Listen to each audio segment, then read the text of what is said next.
나는 아버지라는 말을 편하게 해본 적이 없다. 그 단어는 내게 늘 무거웠고 때론 공포였다. 당신도 그런 단어 하나쯤 가지고 있는가? 입 밖으로 꺼내기 힘든 가슴 한쪽을 짓누르는 그런 말. 우리 집은 늘 조용했다. 아버지가 들어오시기 전까지는 현관문이 열리는 소리가 들리면 어머니는 TV를 껐고 나는 방으로 숨었다. 6살 때부터 그랬다. 아버지의 발소리만으로도 집안의 공기는 달라졌다. 무거운 한숨, 부딪히는 그릇 소리, 낮게 깔리는 욕설. 나는 이불 속에서 귀를 막고 눈을 감았다. 아무 일도 일어나지 않기를, 오늘만은 조용히 지나가기를 빌었다. 하지만 기도는 거의 이루어지지 않았다. 어머니를 부르는 소리가 들렸고 이어서 깨지는 소리가 났다.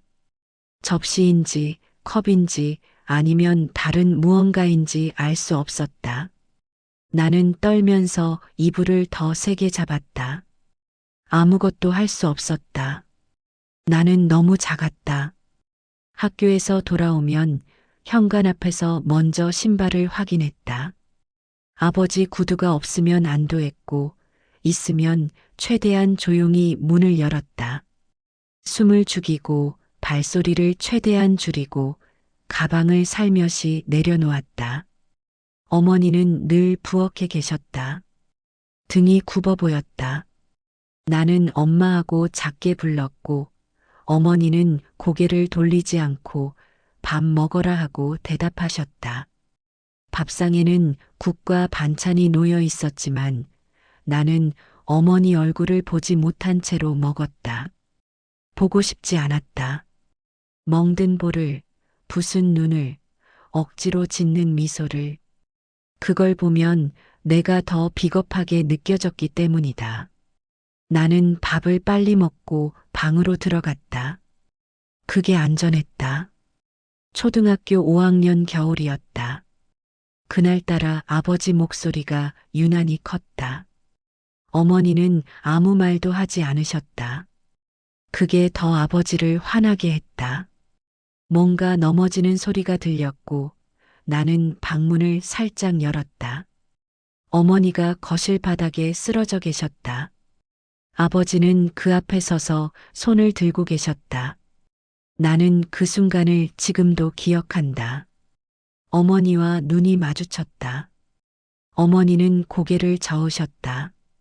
나오지 말라는 뜻이었다. 나는 문을 닫았다. 그리고 다시 이불 속으로 들어갔다. 스스로를 용서할 수 없었지만 나갈 용기도 없었다. 나는 그날 밤 잠들지 못했다. 계속 생각했다. 내가 나갔어야 했나? 내가 막았어야 했나? 하지만 아무것도 하지 못했다. 그게 나였다. 중학교에 올라가서도 달라진 건 없었다. 아버지는 여전히 술을 마셨고 어머니는 여전히 참으셨다. 나는 집에 있는 시간을 줄였다. 학교 끝나고 도서관에 가고 도서관 문 닫으면 편의점 앞에 앉아 있었다. 친구들은 왜 집에 안 가냐고 물었지만 나는 그냥 심심해서라고 둘러댔다. 집보다 편의점 앞 계단이 더 편했다는 말은 하지 못했다. 겨울에도 나는 밖에 있었다. 추웠지만 집보다는 나았다. 어느 날 밤 집에 들어갔을 때 거실에 불이 꺼져 있었다. 이상했다. 어머니는 늘 불을 켜두고 기다리셨는데 나는 조심스럽게 안으로 들어갔다. 어머니가 소파에 앉아 계셨다. 어둠 속에서 나는 엄마하고 불렀지만 어머니는 대답하지 않으셨다. 가까이 가서야 보였다. 어머니가 울고 계셨다. 소리 없이 눈물만 흘리고 계셨다. 나는 그 옆에 앉았다. 뭐라고 해야 할지 몰랐다. 그냥 앉아 있었다. 한참 후에 어머니가 말씀하셨다. 미안하다. 나는 고개를 저었다. 어머니가 미안해할 이유는 없었다. 미안해야 할 사람은 따로 있었다. 나는 어머니 손을 잡았다. 처음이었다. 어머니 손은 차가웠다. 그리고 거칠었다. 평생 무언가를 붙잡고 버텨온 손이었다. 고등학교에 들어가면서 나는 달라지려고 했다. 공부를 열심히 했다. 집을 벗어나려면 대학에 가야 했고, 대학에 가려면 성적이 필요했다. 나는 새벽까지 책을 봤다. 아버지 소리가 들려도 귀마개를 하고 공부했다. 선생님들은 내가 성실하다고 했다. 친구들은 너무 열심히 한다고 했다. 하지만 나는 그냥 도망치고 싶었을 뿐이다. 이 집에서, 이 동네에서, 이 모든 것에서 고등학교 2학년 봄 아버지가 쓰러지셨다. 강경하였다. 병원에서 6개월이라고 했다. 어머니는 매일 병원에 가셨다. 나는 이해할 수 없었다. 왜 어머니는 저 사람을 돌보시는가? 왜 손을 잡아주시는가? 왜 물을 떠다 드리는가? 나는 병원에 가지 않았다. 아버지를 보고 싶지 않았다. 어머니는 아무 말씀도 하지 않으셨다. 그저 혼자 병원에 다녀오셨다. 새벽에 나가서 밤늦게 들어오셨다. 나는 어머니가 돌아오시면 밥을 데워 놓았다. 그게 내가 할 수 있는 전부였다. 아버지가 돌아가시기 일주일 전 어머니가 말씀하셨다. 한 번만 얼굴 보고 와라. 나는 거절했다. 싫어요. 어머니는 더 이상 말씀하지 않으셨다. 하지만 그날 밤 나는 잠을 이룰 수 없었다. 아버지를 미워하는 마음과 어머니를 실망시키고 싶지 않은 마음이 부딪혔다. 새벽 3시까지 뒤척이다가 결국 나는 일어났다. 옷을 입고 밖으로 나갔다. 병원까지 걸어갔다. 1시간이 걸렸다. 새벽 4시에 병원에 도착했다. 병실은 어두웠다. 복도 불빛만 희미하게 들어왔다. 아버지는 작아져 있었다. 그렇게 무섭던 사람이 그렇게 작았다. 침대에 누워있는 모습은 한 명의 늙은 환자일 뿐이었다.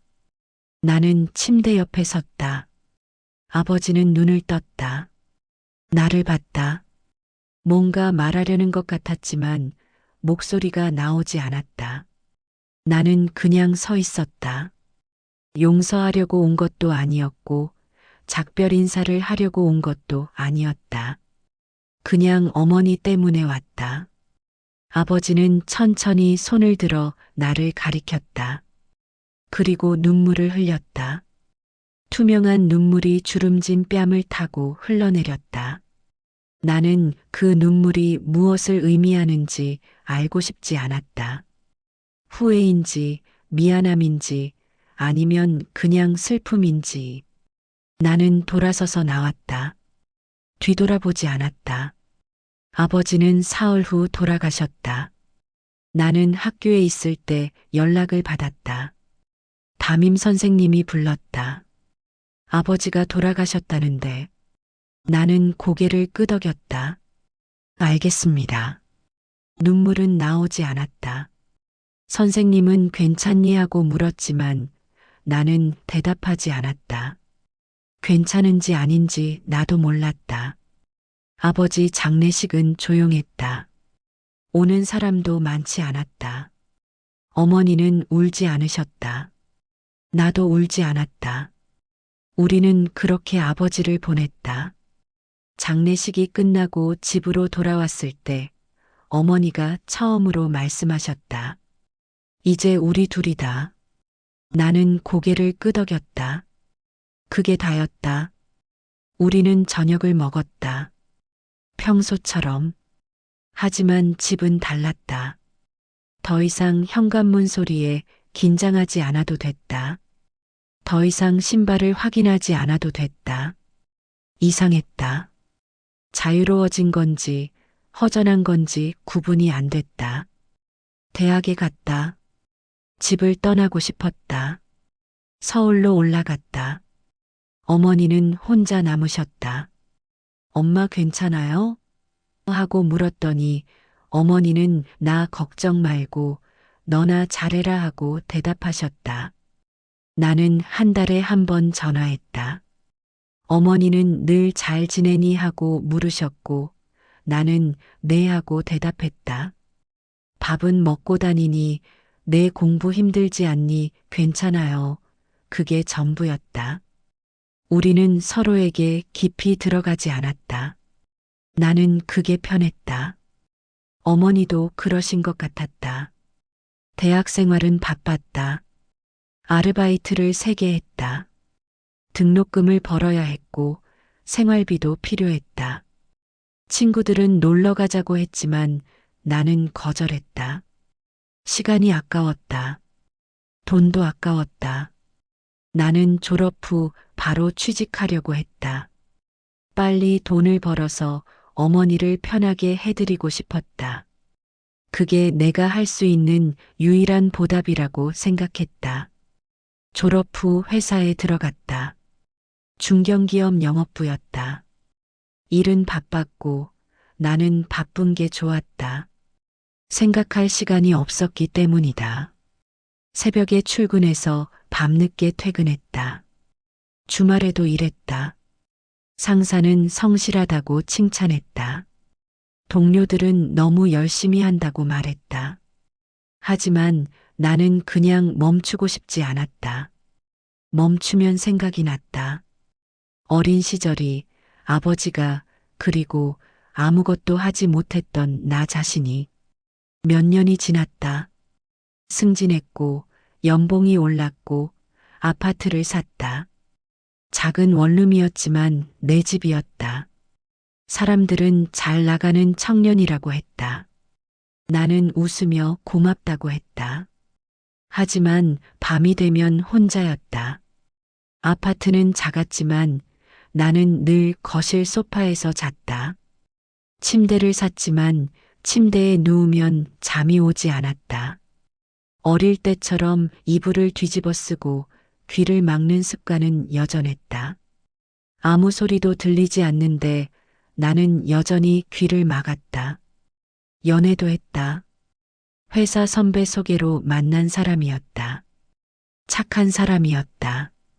나를 좋아해줬다. 하지만 오래 가지 못했다. 6개월 만에 끝났다. 상대는 내가 마음을 열지 않는다고 했다. 당신이 뭘 생각하는지 모르겠어. 당신 안으로 들어갈 수가 없어. 맞는 말이었다. 나는 사람을 가까이 두는 법을 몰랐다. 가까워지면 다칠 것 같았다. 아니, 내가 다치게 할 것 같았다. 그래서 적당한 거리를 유지했다. 사람들은 그걸 차갑다고 느꼈다. 나는 어쩔 수 없었다. 35이 되던 해 어머니가 쓰러지셨다. 뇌졸중이었다. 고향 병원에서 연락이 왔다. 나는 곧바로 내려갔다. 중환자실에 누워 계신 어머니를 봤다. 반신이 마비되셨다. 말씀도 어눌하셨다. 의사는 빨리 발견해서 다행이라고 했지만 나는 다행이라고 생각되지 않았다. 어머니는 혼자 사셨다. 쓰러지신 후 6시간이 지나서야 이웃이 발견했다. 나는 왜 혼자 두었을까? 왜 자주 내려오지 않았을까? 후회가 밀려왔다. 의사는 재활이 필요하다고 했다. 최소 6개월. 나는 어머니를 서울로 모셔왔다. 요양병원이 아니라 내 집으로. 원룸이 좁아서 투룸으로 이사했다. 회사에 휴직계를 냈다. 상사는 괜찮겠냐고 물었지만 나는 괜찮다고 했다. 괜찮지 않아도 해야 했다. 처음에는 어색했다. 어머니와 단둘이 사는 건 처음이었다. 아니, 어머니와 제대로 같이 산 적이 없었다. 나는 출근 전에 어머니 아침을 챙겼고 퇴근 후에는 재활 운동을 도왔다. 어머니를 부축해서 화장실에 모시고 식사를 도와드리고 밤에는 몸을 닦아드렸다. 처음에는 어머니도 나도 불편했다. 어머니는 자꾸 미안하다고 하셨다. 내가 짐이 돼서 혼자 할 수 있는데 나는 그때마다 괜찮다고 했지만 사실 괜찮지 않았다. 힘들어서가 아니라 어머니가 미안해 하시는 게 괴로웠다. 몇 달이 지났다. 어머니는 조금씩 회복되셨다. 왼쪽 팔을 조금 움직이실 수 있게 됐고 말씀도 조금 나아지셨다. 표정도 돌아왔다. 재활치료사는 잘하고 계신다고 격려했다. 나는 어머니가 조금씩 나아지는 걸 보면서 안도했다. 동시에 깨달았다. 어머니가 얼마나 강한 사람인지. 쓰러졌어도 포기하지 않고 일어서려는 모습을 보면서 나는 어머니를 새롭게 알아갔다. 어느 날 저녁 나는 어머니와 거실에 앉아 있었다. TV를 보고 있었는데 어머니가 갑자기 말씀하셨다. 너 아빠 미워하지? 나는 대답하지 못했다. 예상하지 못한 질문이었다. 어머니는 계속 말씀하셨다. 나도 미워했다. 뭐래? 나는 어머니를 봤다. 어머니는 TV를 보고 계셨다. 근데 미워하는 것도 힘들더라. 그래서 놓았다. 미워하는 것도 용서하는 것도 다 놓아버렸다. 그날 밤 나는 오래 생각했다. 어머니 말씀이 무슨 뜻인지, 미워하지도 용서하지도 않는다는 게 가능한가? 나는 아버지를 미워했다. 오랫동안 그 미움이 나를 지탱해주는 기둥 같았다. 아버지를 미워함으로써 나는 피해자로 남을 수 있었다. 하지만 동시에 그 미움은 나를 묶어두는 줄이기도 했다. 나는 미워하는데 너무 많은 에너지를 쓰고 있었다. 어머니를 돌보는 시간이 길어지면서 나는 어머니에 대해 알게 됐다. 어머니가 아침에 일어나서 제일 먼저 하시는 일은 창문을 여는 것이었다. 어머니가 좋아하는 음식은 된장찌개였다. 어머니가 싫어하는 소리는 문 닫히는 소리였다. 작은 것들이었지만 나는 그런 것들을 하나도 몰랐다는 걸 깨달았다. 우리는 오랫동안 같은 집에 살았지만 서로를 몰랐다. 재활이 어느 정도 끝났을 때 어머니가 말씀하셨다. 이제 나 혼자 살아도 되겠다. 나는 고개를 저었다. 저도 엄마 필요해요. 그 말을 하고 나서야 알았다. 진짜였다. 나는 어머니가 필요했다. 처음으로 누군가를 가까이 두고 싶었다. 처음으로 외롭지 않았다. 어느 주말 나는 어머니와 함께 오래된 앨범을 꺼냈다. 어린 시절 사진들이 있었다. 나는 사진 속 나를 봤다. 웃고 있었다. 언제 저렇게 웃었을까? 어머니가 말씀하셨다. 너 5살 때 사진이다. 놀이터에서 찍었지. 나는 기억나지 않았다. 어머니는 계속 말씀하셨다. 그때는 내가 많이 웃었어. 아빠가 변하기 전에는, 아버지가 변하기 전, 나는 그런 시절이 있었다는 걸 몰랐다. 어머니는 말씀하셨다. 너 아빠도 처음엔 괜찮은 사람이었어. 나한테 잘해줬고, 너도 좋아했지. 사업 망하고 나서 달라졌어. 나는 듣고 싶지 않았지만 어머니는 계속 말씀하셨다. 나도 원망했다.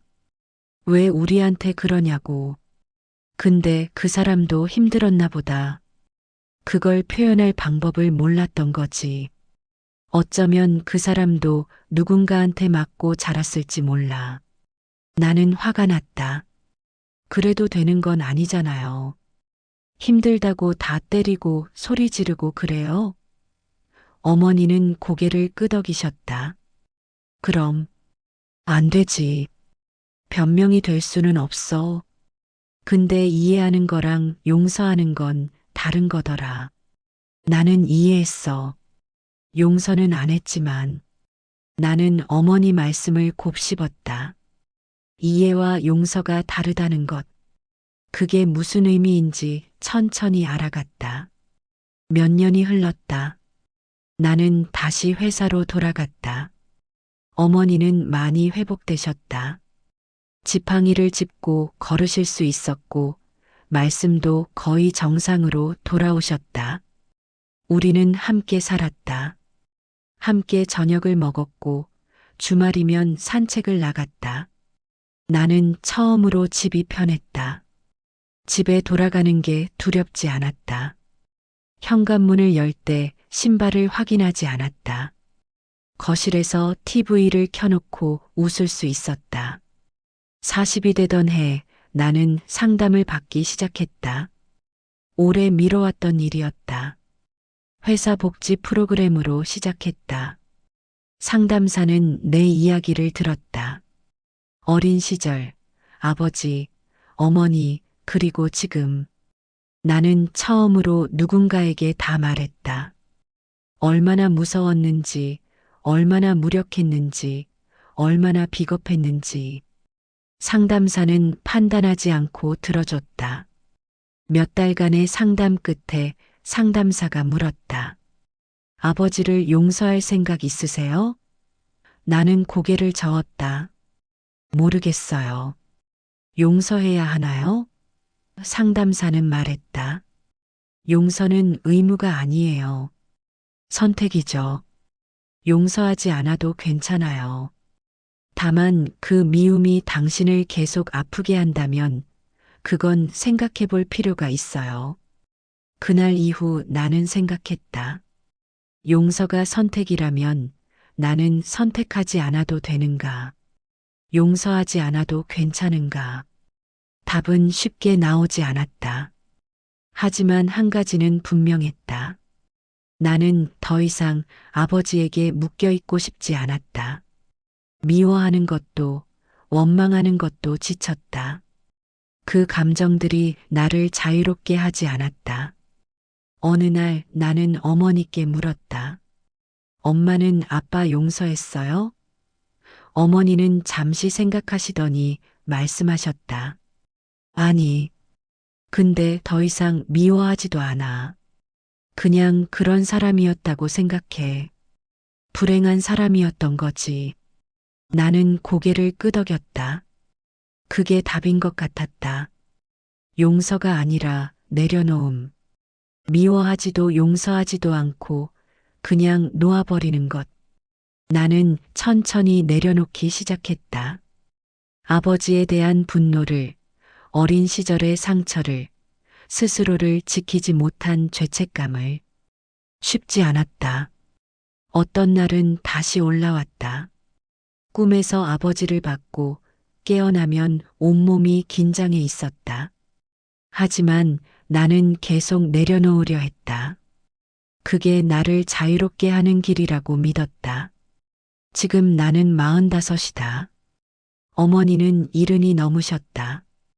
건강은 예전 같지 않지만 여전히 내 곁에 계신다. 나는 가끔 어머니께 말한다. 엄마, 그때 버텨줘서 고마워요. 포기하지 않아서 고마워요. 어머니는 뭘 하시면서 손사래를 치신다. 하지만 나는 안다. 어머니가 버티지 않았다면 나는 지금 여기 없었을 거라는 것을. 어머니가 포기하지 않았기 때문에 나도 포기하지 않을 수 있었다는 것을. 요즘 나는 어린 조카들을 자주 본다. 형의 아이들이다. 조카들이 웃는 모습을 보면 사진 속 나를 떠올린다. 5살 때나 웃고 있던 나. 나는 조카들에게 절대 소리를 지르지 않는다. 화가 나도 참는다. 숨을 깊게 쉬고 무릎을 꿇고 눈높이를 맞춰서 말한다. 아이들은 기억한다는 걸 아니까. 어른들의 목소리를, 표정을, 분위기를. 나는 조카들이 나처럼 자라지 않기를 바란다. 현관문 소리에 놀라지 않기를, 신발을 확인하지 않기를, 집이 편안한 곳이기를. 나는 완벽한 사람이 되지 못했다. 여전히 마음을 여는 게 어렵고 사람을 가까이 두는 게 두렵다. 하지만 예전보다는 나아졌다. 어머니 덕분이다. 어머니가 보여준 강함 덕분이다. 쓰러지지 않고 버티는 것, 포기하지 않고 살아가는 것. 그게 진짜 강함이라는 걸 배웠다. 소리 지르고 때리는 게 강한 게 아니라 참고 견디고 일어서는 게 진짜 강함이라는 것을. 가끔 밤에 혼자 앉아 있으면 아버지 생각이 난다. 미워하려고 하면 미워지지 않는다. 용서하려고 해도 용서되지 않는다. 그냥 그런 사람이었다고, 그렇게 살다 간 사람이었다고 생각한다. 그리고 나는 다른 길을 가고 있다고, 같은 실수를 반복하지 않으려 애쓰고 있다고, 그걸로 충분하다고 스스로에게 말한다. 만약 당신도 어린 시절의 상처를 안고 살아간다면 나는 이 말을 하고 싶다. 용서하지 않아도 괜찮다. 미워해도 괜찮다. 하지만 그것이 당신을 평생 붙잡아 두게 하지는 마라. 당신은 그 기억보다 크다. 당신은 그 상처보다 강하다. 그리고 언젠가는 그 무게를 내려놓을 수 있는 날이 온다. 어머니는 요즘 자주 말씀하신다. 너 잘 컸다. 나는 고개를 젓는다. 엄마가 잘 키웠죠. 어머니는 웃으신다. 우리 둘 다 잘한 거지 뭐. 우리는 더 이상 과거에 대해 말하지 않는다. 지금 여기 함께 있다는 것만으로 충분하다. 저녁을 함께 먹고, TV를 함께 보고, 가끔 산책을 나가는 것. 그게 우리의 행복이다. 나는 아직도 아버지라는 단어가 낯설다. 하지만 이제는 그 단어가 나를 무너뜨리지 않는다. 나는 살아남았다. 어머니도 살아남았다. 우리는 함께 살아남았다. 그것만으로 충분하다. 우리는 이겼다. 과거에게, 상처에게, 두려움에게. 당신도 살아남을 것이다. 지금은 힘들어도 언젠가는 이 시간을 돌아보며 말하게 될 것이다. 나는 버텼다고. 나는 이겨냈다고. 그리고 그게 당신의 가장 큰 승리가 될 것이다. 완벽하지 않아도 괜찮다. 상처가 아물지 않아도 괜찮다. 그냥 오늘을 살아내는 것. 그것만으로 당신은 충분히 강하다.